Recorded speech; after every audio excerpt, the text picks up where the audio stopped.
seeks permission to establish jurisdiction.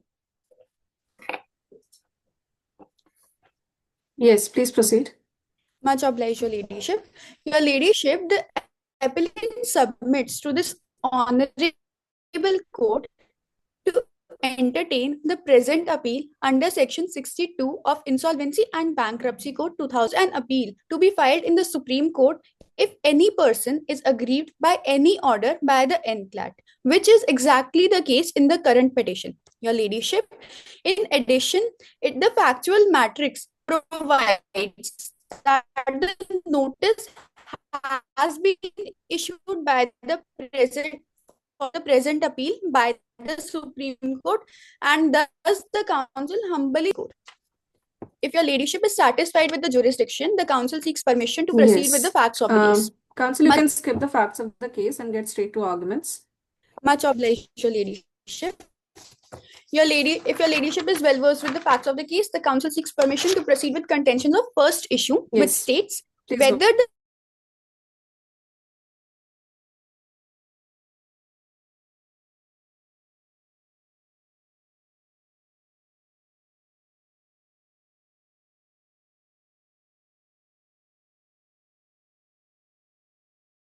completely maintainable. Your lordship, the council's first contention is that there is no express statutory prohibition under Section 7 of IBC which claims or which bars any application that has been dismissed earlier on technical grounds. Your ladyship, the council submits that the present application was barred on the grounds of res judicata and change in date of default. Your ladyship, the right to initiate or trigger a CIRP application is a substantive statutory right, and such right cannot be extinguished merely because an earlier petition was rejected on technical grounds. Your ladyship, the nature of proceedings under IBC works on default and not on technicalities. Your ladyship, the council would be dealing with this particular issue in a twofold manner. Firstly, stating that the principle of res judicata cannot bar the second application as it is not applicable in this case. Your ladyship, if your ladyship may please refer to the case of Swiss Ribbons versus Union of India, which is as shared on the screen.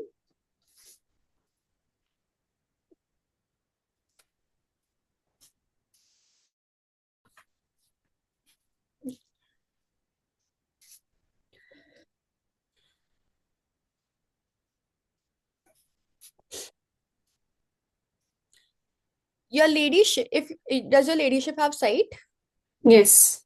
Much obliged. Your ladyship, in this particular case, expressly in paragraph number 43 of the judgment, your ladyship, it was held by the Honorable Supreme Court that Section 7 proceedings are collective proceedings in rem aimed at determining existence of default and not adjudication of inter-party civil rights. Your ladyship, the council submits that in this particular case, the proceedings are to be dealt for proceedings of the society as a whole, that is proceedings in rem.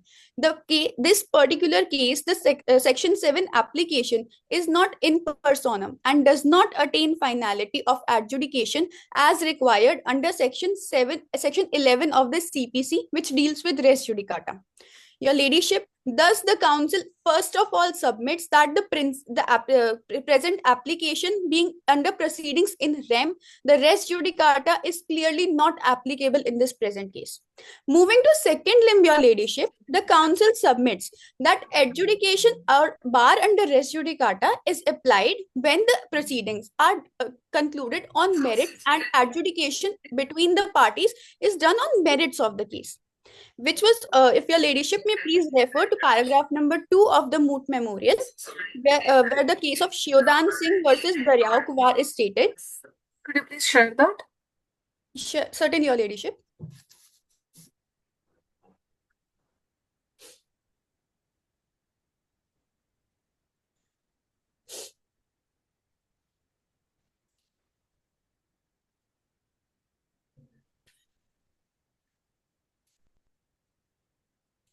Does your ladyship have sight? Yes. Your ladyship, in this according to the principle established in this particular case, earlier application has to be adjudicated on merits of the case. Your ladyship, the council would like to bring to your attention that the first application was denied on the grounds of section 10A bar, and the second application was denied on the grounds of res judicata. Your ladyship, the actual default, that is the 500 crore default, was never dealt in any of the proceedings.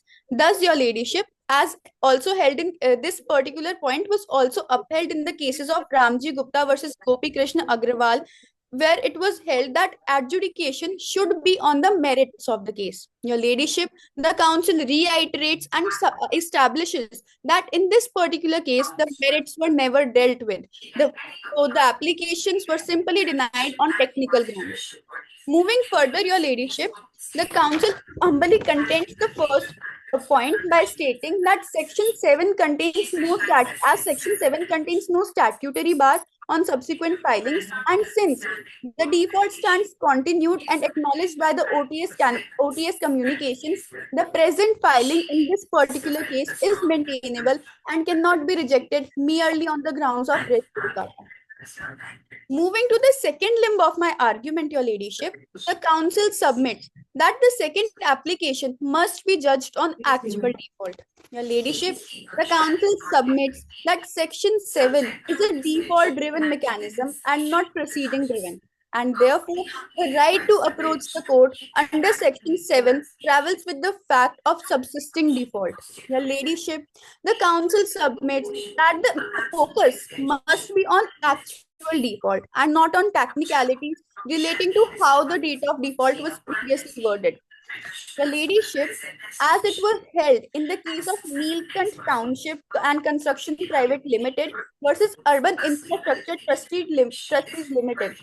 The ladyship, in this particular case, it was held that procedural dismissal does not destroy the substantive rights under the IBC.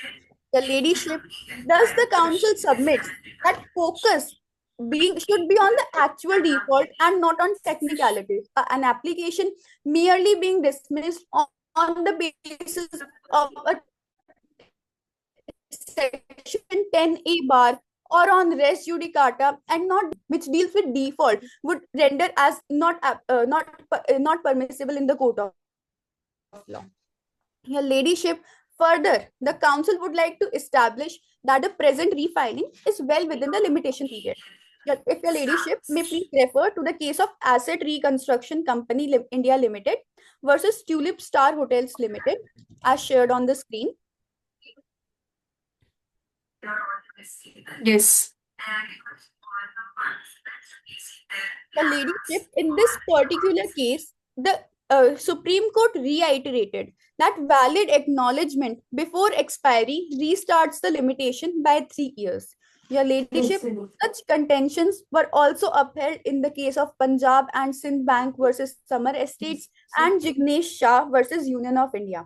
Your ladyship, thus the council submits that repeated acknowledgements by the corporate debtors themselves through various letters issued and the OTS finally sanctioned in 2020 renders the current application well within the limitation period. When is your application filed, counsel, before the Honorable NCLT? Your ladyship, the first application was filed in 2022 and the second application was filed on 1st January 2024. The second application of 2024 comes into limitation. How, counsel? Please explain. If your ladyship may please refer to the facts of the case, list of dates, point number 8 and 9. Okay. Your ladyship, in these both the points, it is clearly written that letter was issued by the corporate debtor seeking OTS to the financial creditor, both in 2021 and 2022. Your ladyship, this acknowledgement by the corporate debtor, again according to section 18 of the Limitation Act, which states acknowledgement would reinitiate the limitation period, renders the current application well within the limitation period. So your limitation is as per the last OTS letter of 2022. And your date of default is when? Your ladyship, the actual default occurred in 2014 when the company was initially declared non-performing asset. However, a subsequent default by the corporate debtor was when they did not fulfill their obligations of an OTS settlement that was sanctioned in 2020. Please proceed. Much obliged, Your Ladyship.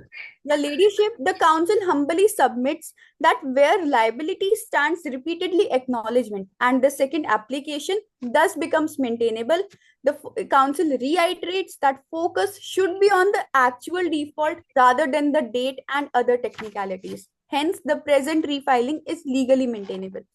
If your ladyship is satisfied with the contentions of first issue, council seeks permission to proceed with contentions of second issue. Please proceed.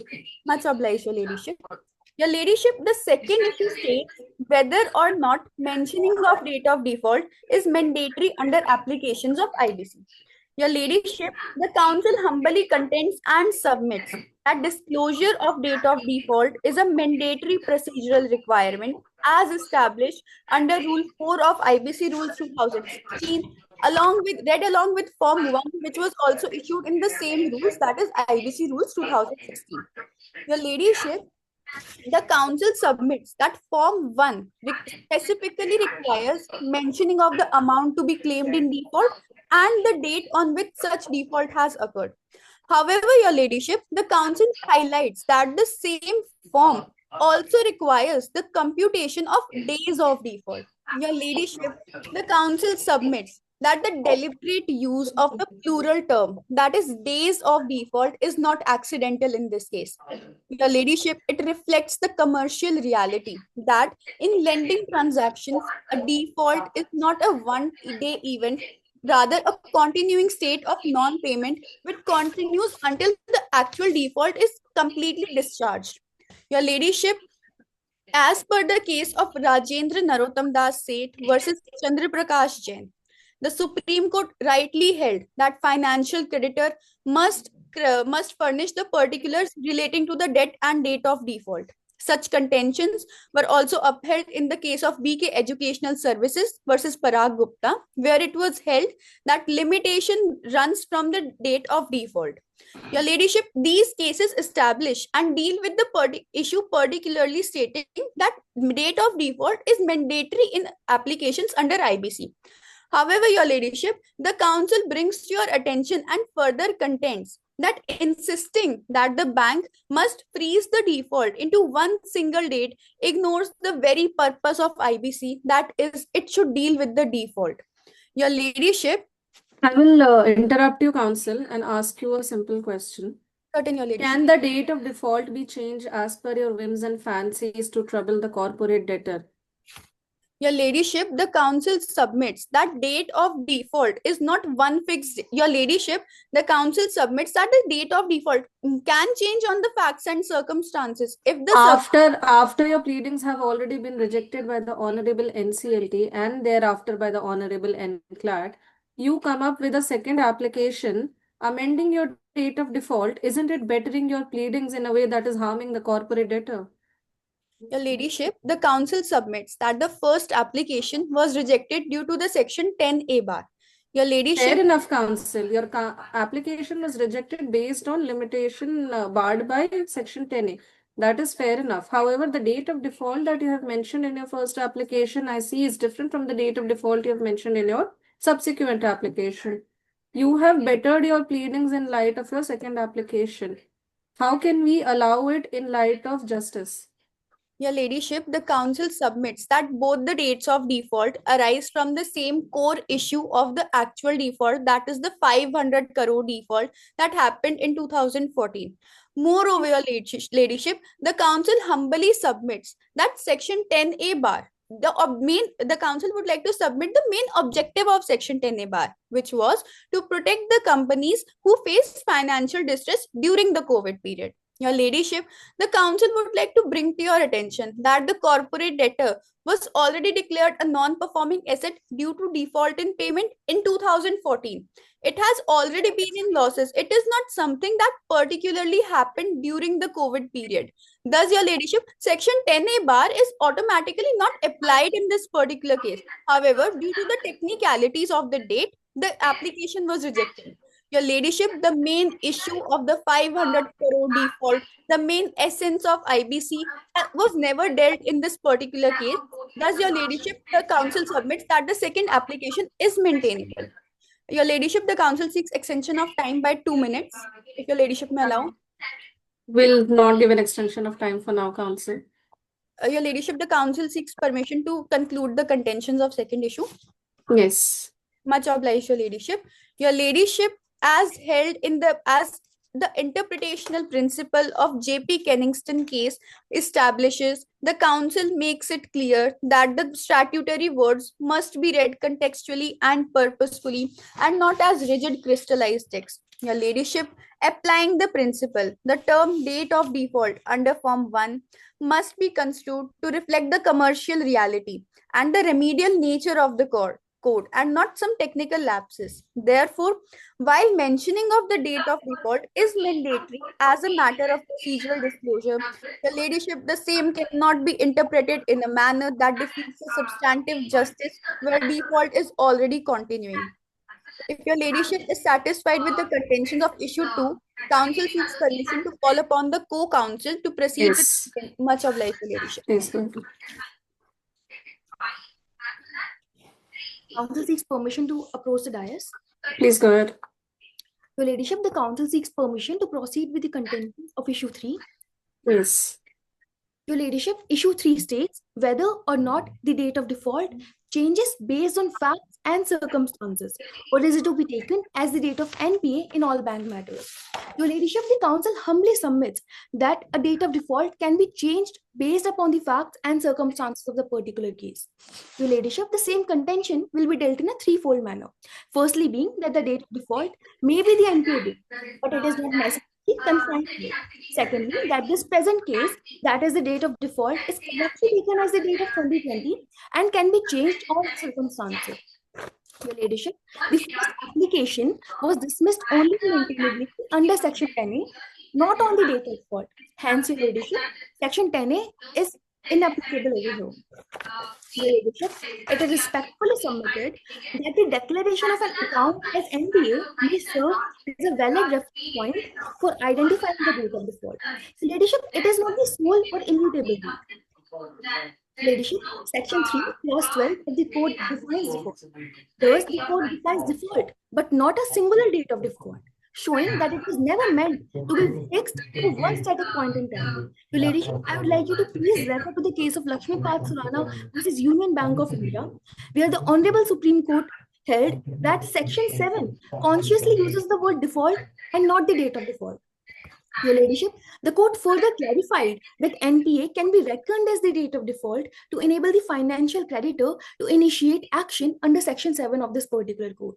Your ladyship, this particular contention was then further reaffirmed in the case of Abhay Narendra Lodha versus Bank of Baroda, where court reaffirmed that there exists no statutory requirement that the date of default must be necessarily the NPA date. Your ladyship, especially when subsequent events alter such liability landscape. Your ladyship, once parties enter into a settlement and a fresh cause of action arises under the terms of settlement itself, that is the OTA settlement that the corporate debtor came into, such settlement deed, your ladyship, creates a new and independent obligation. Your ladyship, this reasoning is further established in the case of Kotak Mahindra Bank Limited and is reaffirmed in the case of Jimpix Limited versus Manoj Goyal. Your ladyship, it was held in these particular cases that Section 25, Clause 3 of the Contract Act provides a promise to pay, which is a time debt constituting a valid and enforceable contract. Your ladyship, giving rise to a fresh contractual obligation which is independent of the original debt. Thus, your ladyship, settlement terms or repayment promises create new cause of action, and breach of such terms results in fresh default in law. Your ladyship, in order to conclude this argument, the NPA date can be possibly a date of default, but it is not the only date that the law recognizes. Your ladyship, default under the IBC depends on the actual non-payment and the debtor's later actions such as ATS. These later actions, your ladyship, can create further new default dates. Further, your ladyship, the operative date of default in the present case can be 2020. arising from the corporate debtors' failure to comply with the content section, which was sanctioned on 1st February 2020. Your ladyship, by entering into this OTA settlement, the corporate debtor undertook a fresh obligation, and failure to honor this fresh contractual commitment constitutes a fresh default, which is independent of the 2014. Your ladyship, the same contenders was the case of Sidhu versus Sambandh Finserv Private Limited. Here it was held that each missed installment and each post in the default constitutes a new and independent default. Similarly, Your Ladyship, I would like to cite the doctrine of continuing default as recognized in the case of Babulal Lal Gurjar, which provides that default continues until the debt is fully discharged. Your Ladyship, when we are talking about the maintainability of Section 10, Your Ladyship, I would like to highlight, as my co-counsel has contended, the objective of Section 10A was to provide the companies who incurred loss during the period of COVID-19. Here, Your Ladyship, when the company was established in 2013 and was declared as NPA in 2014, it constituted a default in 2014 itself, and that just because a demand notice or application was filed in 2020, the same cannot be barred by the maintainability under Section 10. Further, Your Ladyship, the same position has been further clarified in the case of Sandeep Narendra.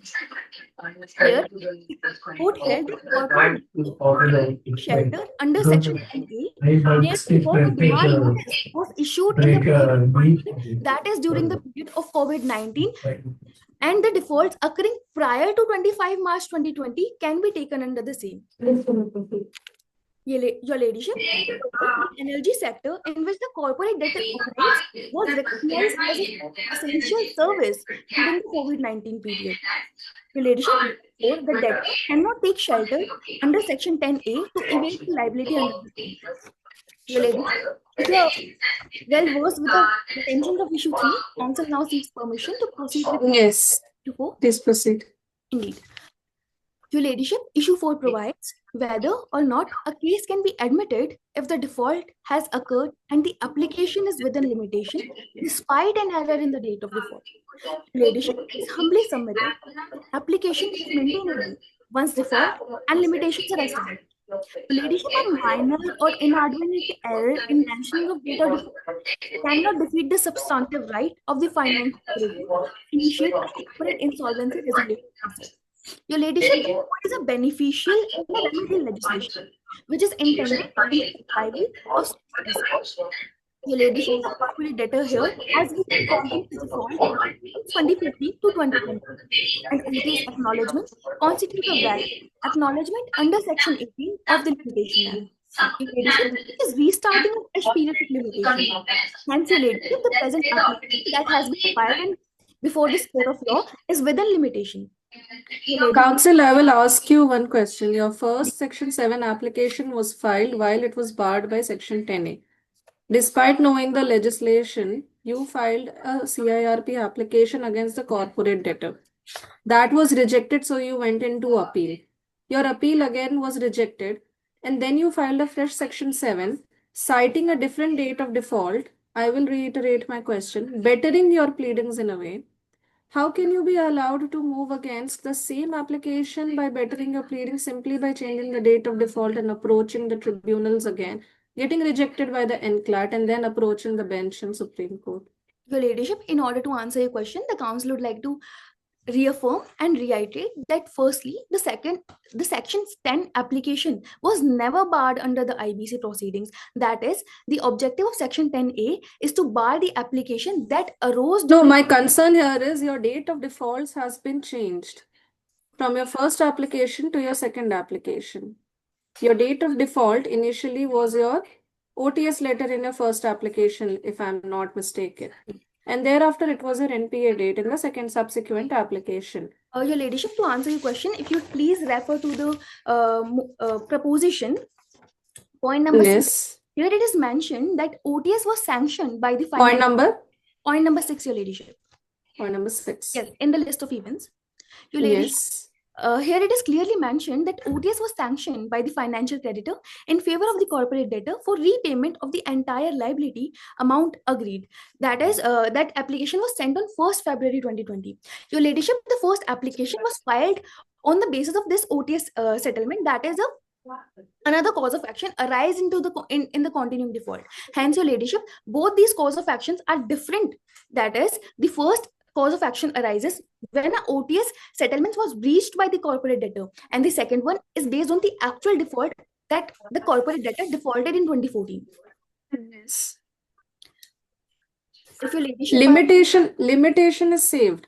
I am asking that the mistake that you have committed in mentioning the date of NPA as default now rather than earlier application, I am asking how come you did not mention the NPA date as your limitation period and the date of default in your first application? NPA was not taken as the your date of ladyship, default I would in like your to earlier application. Your ladyship, I would like to reiterate the fact that the same action arises from the 500 crore default, that is a continuing default that has started from the period of 2014 and has continued till 2022. And OTS was demanded by the corporate debtor in 2022, restarting the limitation period under Section 18 of the Limitation Act. Okay, go ahead. Indeed. Your ladyship, I would like to reiterate that the corporate debtor is in continuous default from 2014 to 2022. OTS acknowledgements constitutes a valid acknowledgement period under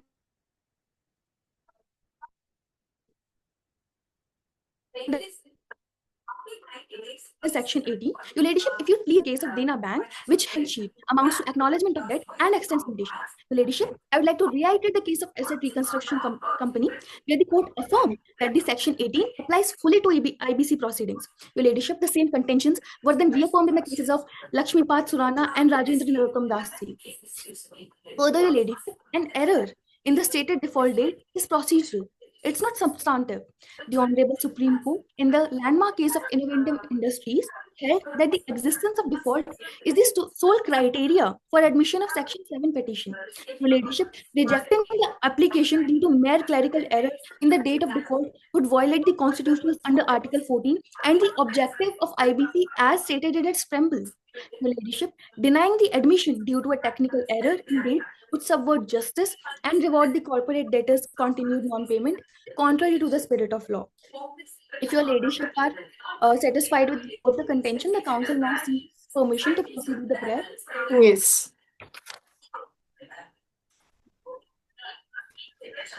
Therefore, in light of issues raised, arguments advanced, and authorities cited, may this honorable court be pleased to hold that the second application under Section 7 of IBC is maintainable and not barred by law. Hold that mentioning of exact date of default is not mandatory where the existence of default is established. Declare the date of default may vary based on facts and circumstances, including acknowledgement or breach of OTS. Hold that the application is maintainable within limitation despite any clerical error in the date of default, and pass such other order as this honorable court may deem fit in the interest of justice, equity, and good conscience. And for this act of kindness, the appellant, as in duty bound forever.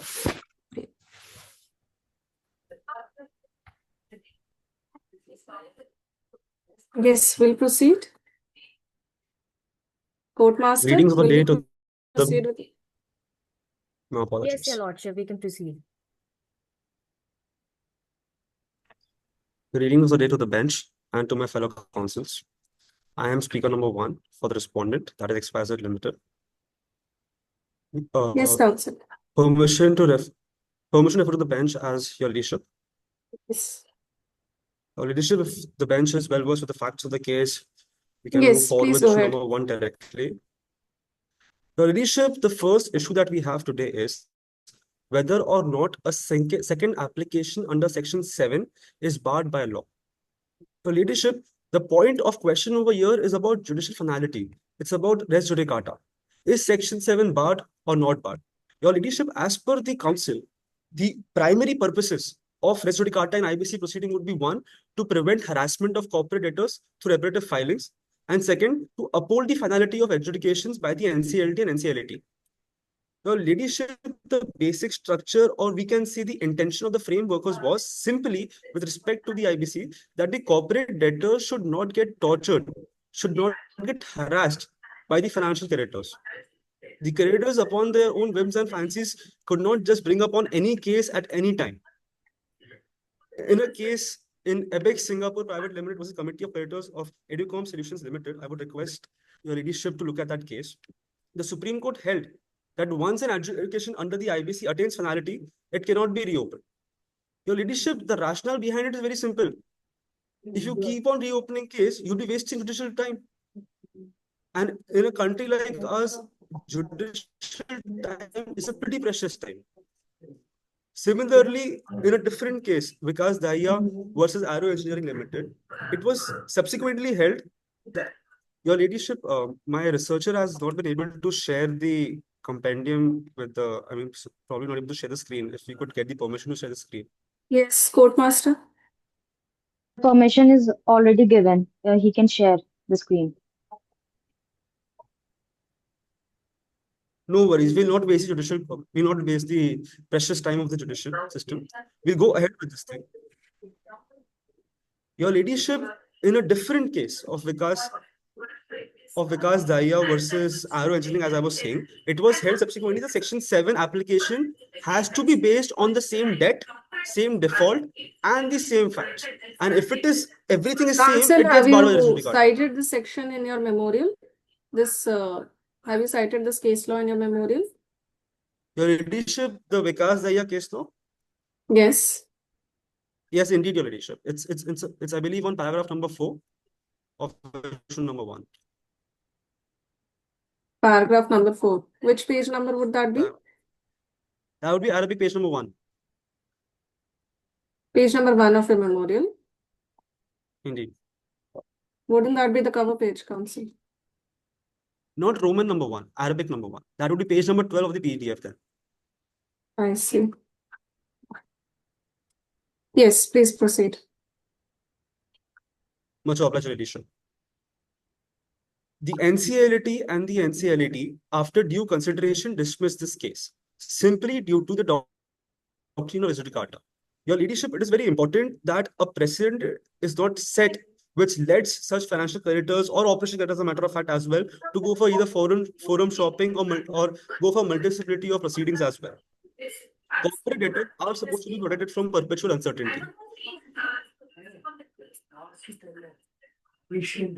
Where the reading of the Section 10 explains it to us that the intention of the frameworkers was to protect the corporate debtors.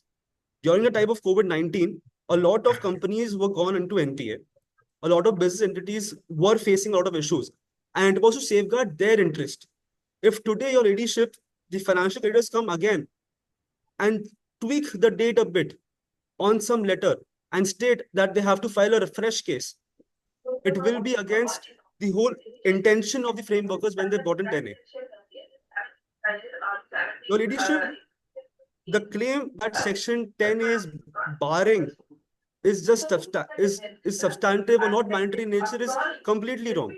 It's a statutory prohibition, and hence it should be treated as one.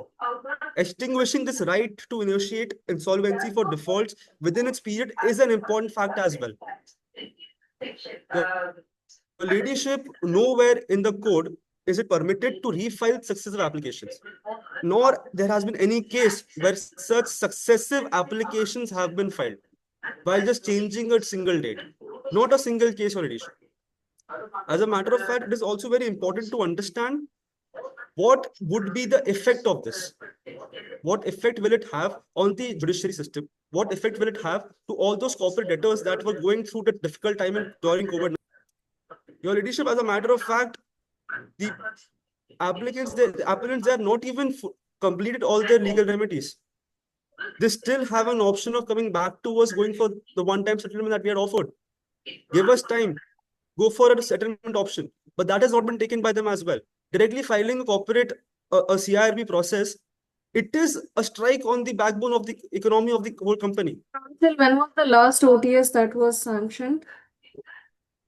Your ladyship, the last OTS that was sanctioned was on 31st March. It was agreed that we'll be paying on 31st March.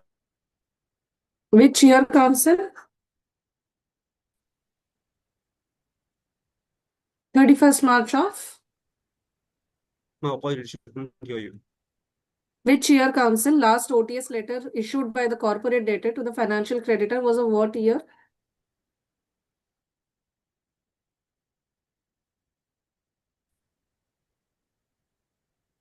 Hello? Am I audible? Yes. It was year 2020, Your Ladyship. 20. I see there was an OTS letter which was issued by the corporate debtor to the financial creditor in 1/1/2022. Seeking OTS. Correct, Your Yes. Ladyship, correct. I was talking about the one that was sanctioned by the financial creditor in favor of the corporator for repayment of the And entire that was The council- 2020. However, failure of complying with the same resulted in rejection. Am I correct? Indeed, Your Ladyship.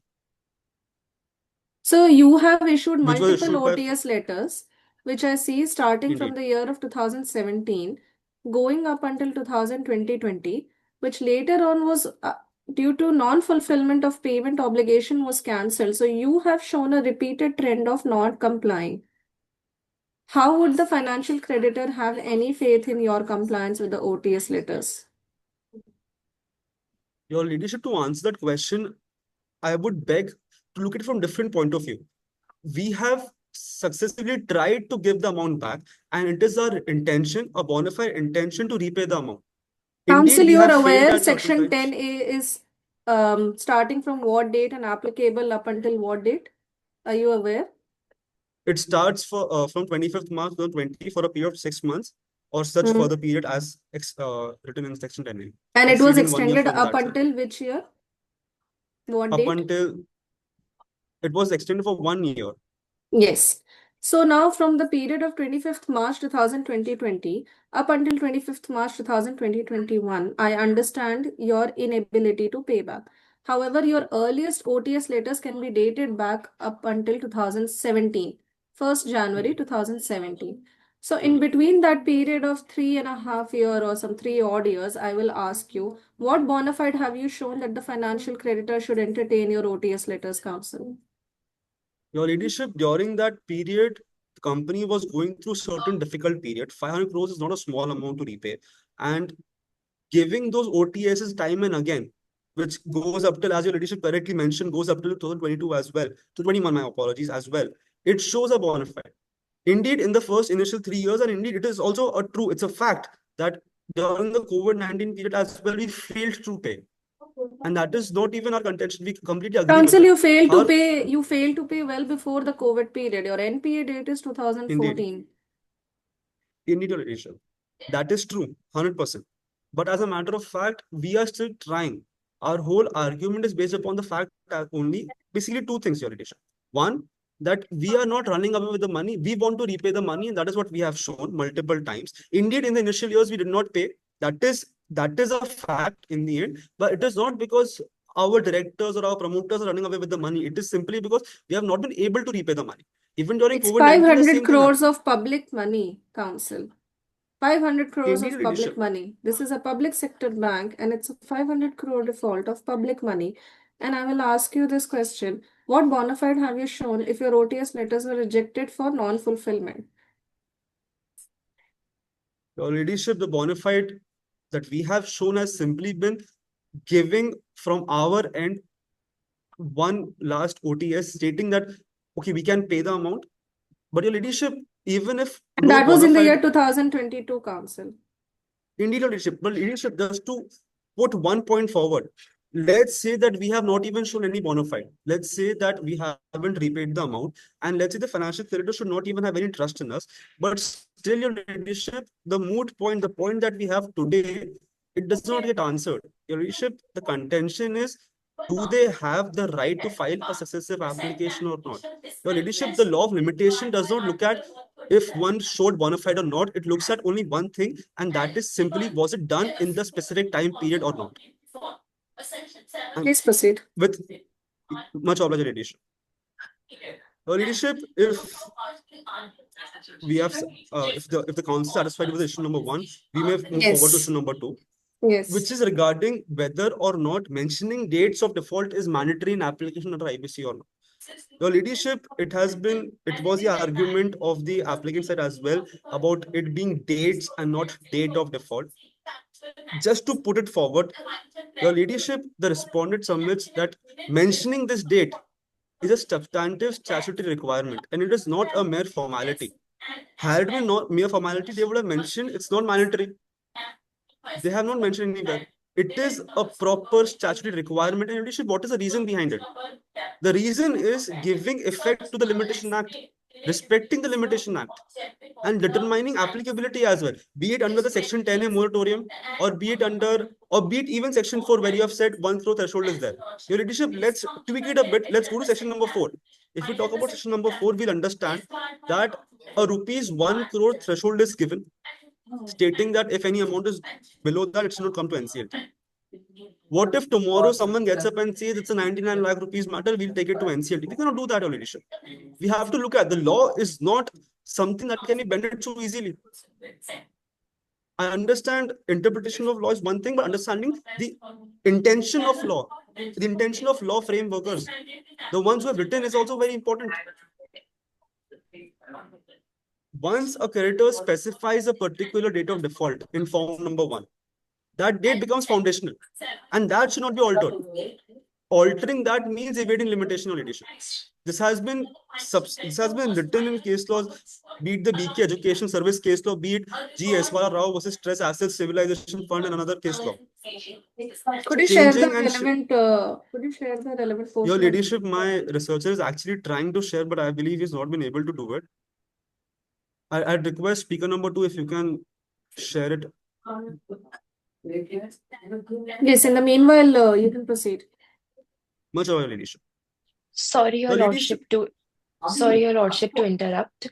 I'm also not able to share my screen. All right, we'll go ahead then. Your ladyship, if it's all right, as soon as this ends, we can send our compendium to the court master. That is fine. Those cases can be looked at. And yes, that is fine. Humbly apologize for it as well. This is our fault that it's not happening. Probably technical glitch as well. Much obliged, your ladyship. Your ladyship, like I was talking earlier about the intention, manipulation of the limitation period should not happen. It is a very well, and it is a pillar of this thing of our whole judicial system. You cannot bring up cases of 2000, 2015, 2014 and say we have to file an NCLT case in it. There are more cases. If your ladyship would permit, I would like to cite them as well, even though I cannot show the judgments right now currently. Yes. Those case laws are Unity Small Finance Bank and the Inakshi Sopti and versus Starlight Systems as well. In all these cases, it was observed by the NCLT that amendments are permissible only in rare cases. And that too before adjudication, not directly. And it cannot be used to manipulate limitation as well. If they had to do it, they had to do it when before the NCLT and NCLT. Under Section 7, they get the right to change their, to tweak and change their application as well. They get 14 days for that. Your ladyship, but nothing of that was even explored by them. Why do it in a second application? Why harass the cooperator for that? Their first application, I believe, was dismissed on the threshold because of the bar of Section 10A. I do not believe they had ample opportunity for the amendment. Since the application itself is barred by 10A, I do not believe an opportunity for amendment question even strikes, because the application itself cannot be entertained in the first place. In your leadership, it was barred under Section 10A, and let's even give them the benefit of doubt that they did not. I would like to extend, if you could extend a bit. Yes, 30 seconds. Yeah. Even if they could not actually, let's give them the benefit of doubt, they could not get it done over there. But the leadership, this is a bank we are talking about.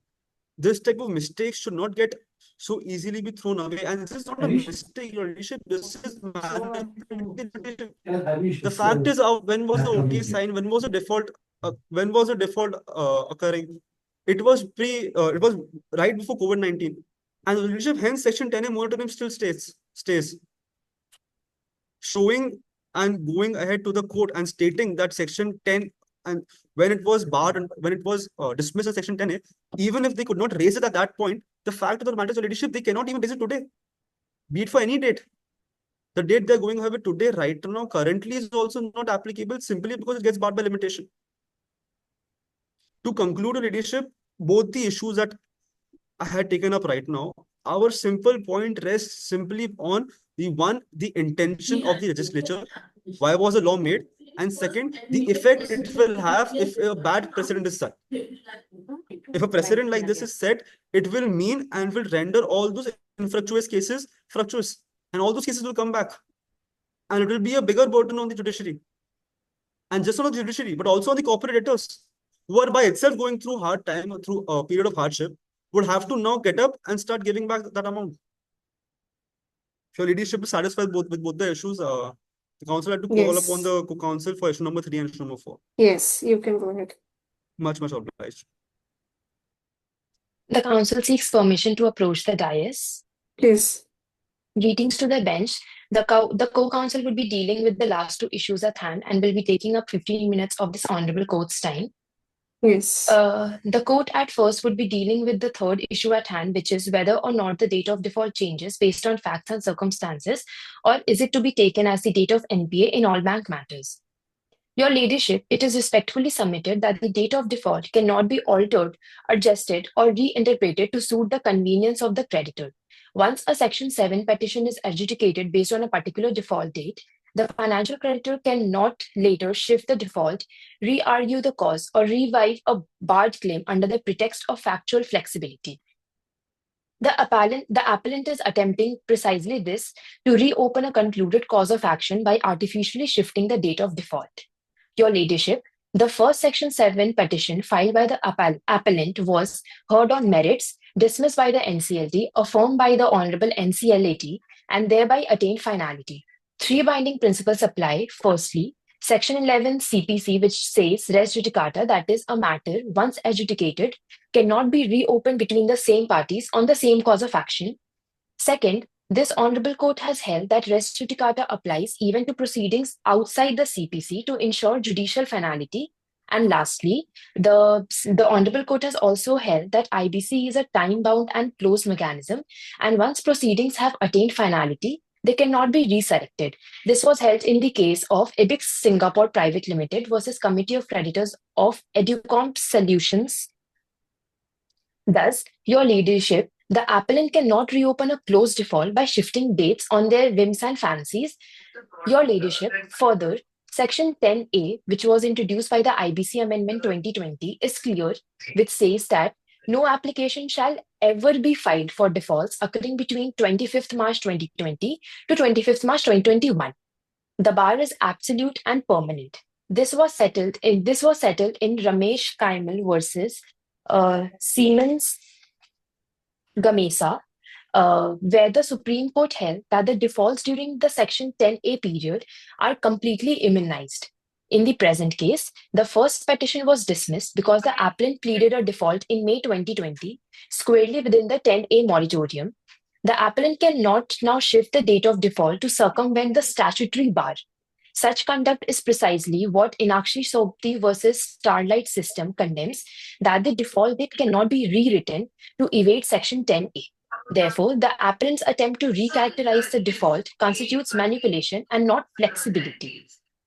Furthermore, your ladyship, the default date is not a casual or flexible fact.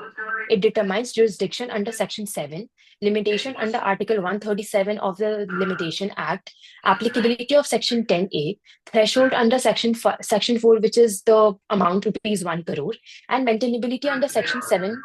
Because default date is a jurisdictional fact, it cannot be modified through acknowledgements. Acknowledgements under Section 18 do not create a new default, they only confirm the original default. This principle was reaffirmed in several cases, such as G. Iswara Rao versus SASF, Unity Small Finance Bank versus Excel Arcade.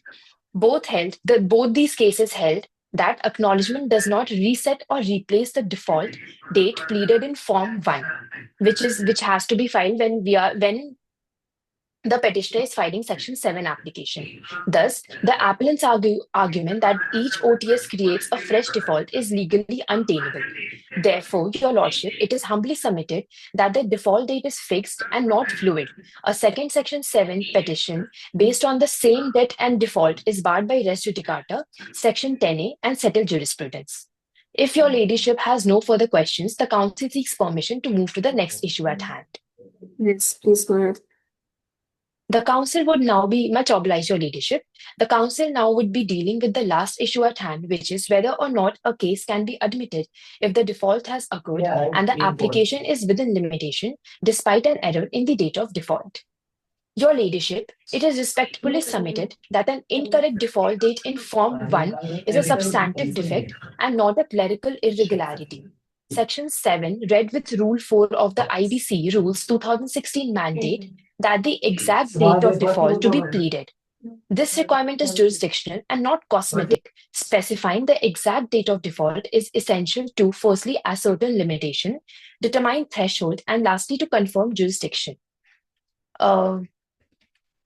Your ladyship, in the case of Inakshi Sopti versus Starlight System, the Honorable NCLT held that the application has no right in law to change the default date in a Section 7 petition. Changing the date of default cuts the very root of maintainability, which was held in Bank of Baroda versus JBF Industries, where the date of default is incorrect, the petition is not maintainable and unsustainable, being a defect of substance and not form. Thus, your ladyship, appellant's claim that error in Form 1 is clerical is directly contradicted by the binding authority. Your ladyship, it is also to be noted here that Article 137 of the Limitation Act starts from the actual date of default. This was reaffirmed in BK Educational Services versus Parag Gupta. Thus, misstating the default date distorts the limitation analysis. And in the same case, it was held, the Honorable Court held, that the 3-year limitation commences from the actual date of default and not a misstated or convenient date. Further, in Dena Bank versus Shiv Kumar Reddy, the court clarified that acknowledgements do not replace the original default date, they only extend limitation. Therefore, the appellant shifting of default date is manipulation and not a clerical mistake. They cannot do that according to their whims and fancies. Further, your ladyship, a Section 7 petition is admitted only if it is complete, it is accurate, and it satisfies jurisdictional facts. This principle was settled in Swiss Ribbons Private Limited versus Union of India, which it was held that application must be complete in all respects before submission. A wrong default goes to the core cause of action. It cannot be corrected post-filing because doing so would alter jurisdiction, shift limitation, and circumvent Section 10A. Thus, the defect is fatal and not curable. Therefore, it is submitted that the appellant's petition is vitiated by a substantive jurisdictional defect in the default date, which strikes at the root of maintainability. If your ladyship has no further questions, the council seeks permission to move to the prayer. I will ask you this question, counsel, that you're telling that before the date of admitting the application, you mentioned limitation is not satisfied as per your understanding. I am telling that as per the OTS letter, the last OTS letter, this application is well within limitation. So why should it not be admitted? This application as per the OTS letter is not barred by law, not by limitation. Indeed, your lordship.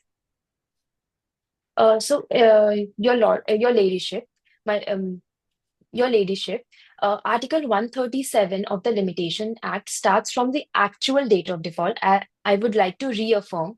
Reaffirm that the actual date of default, that the limitation period starts from the actual date of default, and not the date which is and not a misstated or convenient date. How is it a convenient date? Because this is a notice that was sent by you.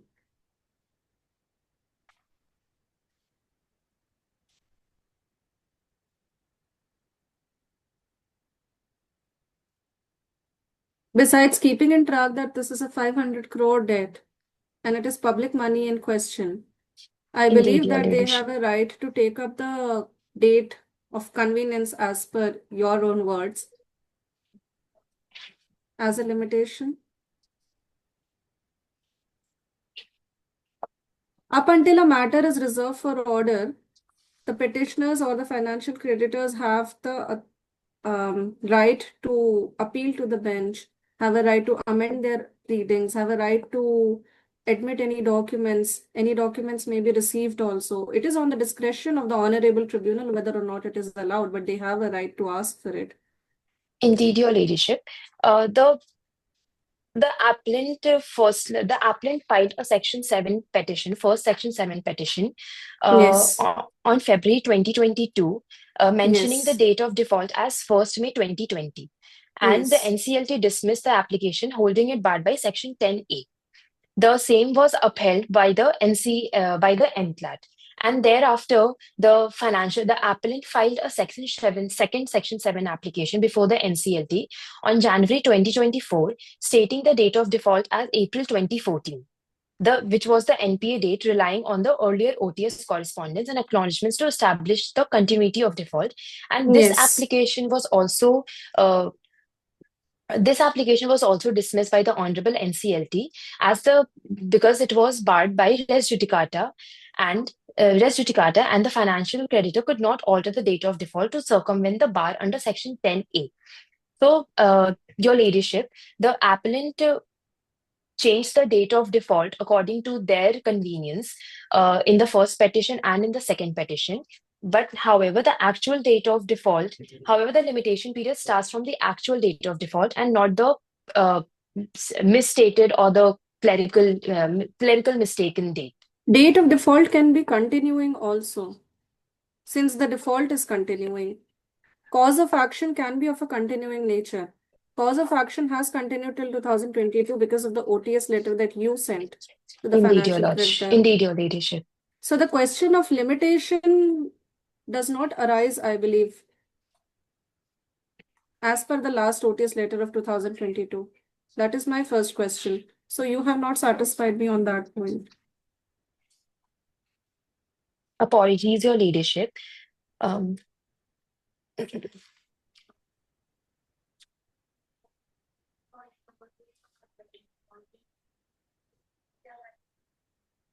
Your Ladyship, the Section 7 of the Code, read with Rule 6 of the Insolvency and Bankruptcy Rules 2016, mandates Form 1 to specify particulars of the financial debt and default.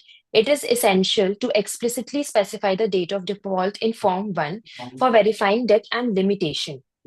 Form 1 is the form which the petitioner has to file along with the Section 7 Yes, I'm aware of Form 1. petition.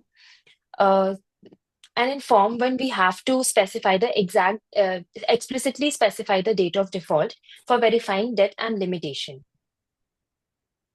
Okay, proceed. If Your Ladyship is satisfied, the council seeks permission to move to the prayer. Yes, go ahead.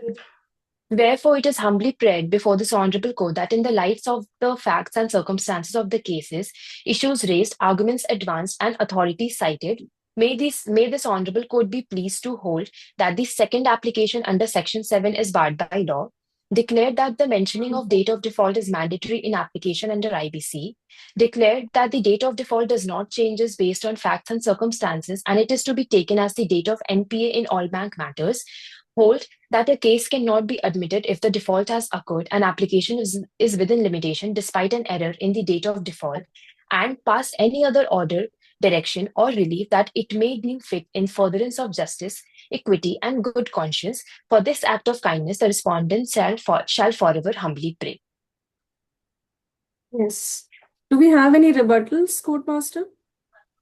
Yes, Your Ladyship, the council humbly requests that rebuttals be taken in the same. Yes, go ahead. Your Ladyship, the council seeks permission to approach the dais. Yes. Your Ladyship, the council seeks permission to begin with the rebuttals. Yes, all permissions granted. Your Ladyship, the council appreciates the arguments presented by the opposing counsel, but it is imperative to address the critical points that have been overlooked and downplayed. The heart of this matter, Your Ladyship, lies in the cause of action which the respondents have failed to establish. Your Ladyship, I would like to ask just 5 questions to the respondents. That is, firstly being that the respondents believe that what the actual default can be in this particular matter, as they're denying that the date of default cannot be the date as mentioned in the OTS settlement, when they themselves defaulted upon the same on 1st February 2020. Secondly, being that as opposing counsel once stated that their intention is bona fide in nature. So where was that bona fide intention when the OTS was sanctioned by financial creditor itself on 1st February 2020? Thirdly, your ladyship, how section 10 is applied when the actual cause of action arose in 2014. Fourthly, that your ladyship, the opposing counsel and the respondent and the corporate debtor have themselves acknowledged the OTS, acknowledged the same cause of action through OTS proposals. Then how can they deny the limitation under section 18 of the same? Lastly, your ladyship, according to the case of E.S. Krishnamurthy, I would like to highlight that NCLT cannot adjudicate upon the matters stating res judicata and merit. So how are they contending that the same is barred under res judicata as held by NCLT and NCLAT? That's it. Ladyship, the council would request permission to answer the rebuttals as raised by the councils for the financial data. Are we allowed to do that, Saloni? Yes, ma'am. It's up to your discretion again. I'll give you 1 minute. Ladyship, to answer all the 5 questions, summarize all the questions, one answer. Simply pointing out the point of res judicata, as earlier mentioned, we were talking about judicial finality and the importance of it. Coming forward to the next point where it was raised, that the cause of action was raised in 2014. So, your ladyship, if the cause of action was in 2014 and the IBC code came in 16, what were we doing for the next 2 years? Probably the matter shouldn't even come to the NCLT in the first place. Another question that was raised by the councils for the financial creditor were, where was the bona fide? As mentioned earlier as well, yes, we failed. Yes, we did not pay back the amount. But as a matter of fact, it was not because we were running away somewhere. It was because we could not. And bona fide does not mean having the ability to pay. It means having the intention to pay.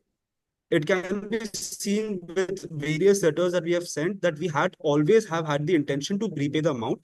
Only thing is that we haven't been able to, simply because it is a company, your leadership, we have faced losses and we have not been able to repay the amount. A lot of people take loans, a lot of people are not able to pay the amount back again. They're not able to repay the amount. That does not make them malified by intention. It just makes them an NPA, which we agree we are, but that does not mean that we should come under here. Moreover, leadership, it was also asked by the council that what should the date of default be? To answer that is not our point to answer. We are not supposed to look at what the date of default is supposed to be. It is the financial creditor who is supposed to file that case. Even if, let's say, the question is raised, we believe certainly it has to be done under it gets just 1 second more, if your leadership permits. 20 seconds, please. Only 2 seconds. The moratorium of section 10 takes care of it, and hence the default date gets solved over there as well. Much apology for the opportunity to argue before you. Okay.